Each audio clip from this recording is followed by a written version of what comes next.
রাসূল বলেছেন সাল্লাল্লাহু আলাইহি সাল্লাম, এটার পুরস্কার আল্লাহ নিজ হাতে দান করে দিবেন। কোন ইবাদতের পুরস্কার আল্লাহ নিজ হাতে দিবেন? জোরে বলেন। রোজা। কালকে রোজা রাখছেন কে কে? দেখি হাত তোলেন তো। বৃহস্পতিবার তো রাসূল রোজা রাখতেন। রাসূলের প্রেমিকেরা কোথায়? কেউ নাই। ও, তুমি রাখছো? মাশাআল্লাহ, একজন। বৃহস্পতিবার আর সোমবারের রোজা রাসূল ভাঙতেন না, আপনারাও ভাঙবেন না। তুমিও রাখছো? আয় রে সিকন আলী রে, বসো। আল্লাহ কবুল করুক, আল্লাহ কবুল করুক।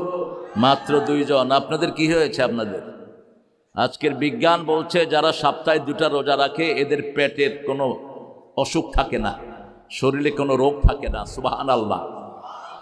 1500 বছর আগে শিখিয়েছেন রাহমাতাল লিল।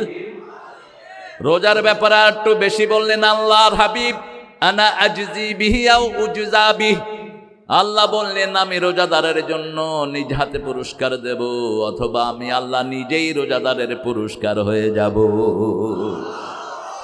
মাসে 13টা রোজা রাখতেন, 11টা রোজা রাখতেন রাহমাতাল লিল। আবার কখনো কখনো একটানা 5টা 7টা রোজা রাখতেন। ইফতারিও খেতেন না, সেহরিও খেতেন না। জিজ্ঞেস করা হতো, আপনি why didn't take any food? How could you survive yourself? আপনি কিছুই খাওয়া নিচ্ছেন, আপনি বাঁচেন কেমনে? রাসূল বলছেন ইব্রাহিম আলাইহিস সালামের কথা, সূরা শুআরার 78 থেকে নিয়ে আল্লাহ ইব্রাহিম আলাইহিস সালামের আকীদা ঘোষণা করেছেন, ফাইযা মারিতু ফাহুয়া ইয়াশফিন ওয়া হুয়া ইউত'ইমুনি ওয়া ইউসকিন। আমরা যখন ক্ষুধার্ত হই আমাদেরকে পান করান কে? আমরা যখন পিপাসার্ত হই পান করান কে? ক্ষুধার সময় খাওয়া দেন কে? রাসূল বলছেন আল্লাহু ইউত'ইমুনি ওয়া ইউসকিন, আল্লাহ আমাকে খাওয়ায়, আমাকে পান করায়। সেজন্য রোজা রাখলেই রাসূল বলছেন আল্লাহর সন্তুষ্টির জন্য যে একটা রোজা রাখে, পূর্ব পশ্চিমে যত দূরত্ব জাহান্নাম তার থেকে এত দূরে সরে যায়। রাখবেন তো রোজা? রাখবেন তো?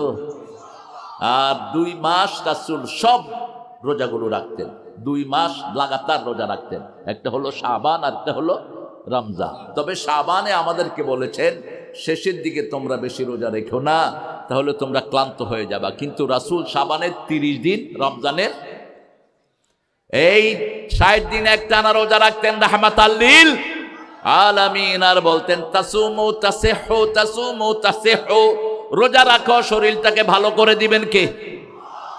পড়েন দোয়াটা, লাকাল হাম ইয়া রাব কামা ইয়ামবাগি লিজালালি ওয়াজহি ওয়া আযীমি সুলতানিক।